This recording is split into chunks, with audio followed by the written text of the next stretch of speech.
The employers that we deal with that are coping the best, they're not waiting until they're desperate with a knee-jerk reaction. They're planning earlier, they're looking further ahead, and they're treating workforce planning as a business risk issue, not just an HR or recruitment task. That leads into what construction businesses are now we're seeing starting to do differently, finally. The best operators that we're working with are moving away from the reactive, knee-jerk hiring and starting to build workforce strategies, working alongside us to cover recruitment, retention, onboarding, career and development pathways, and the long-term planning. They're partnering with experts like us that know what to do, how to do it. We take the stress off their hands. We've been there and we've done that.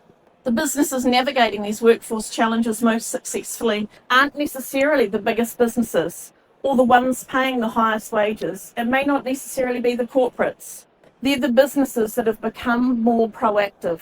They've realised what they need to do.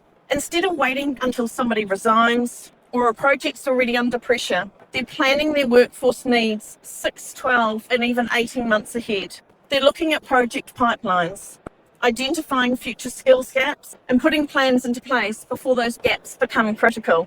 We're also seeing employers becoming much more open-minded about where the talent is coming from. They've realised they can't fill the roles locally. They've tried. They've been trying for 12 months. So rather than relying solely on the local market, they're combining local recruitment, apprenticeships, internal development, and most importantly now, international recruitment as one part of their workforce strategy.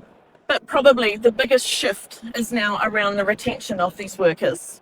Many employers have realised that replacing good people is becoming more and more difficult and more expensive.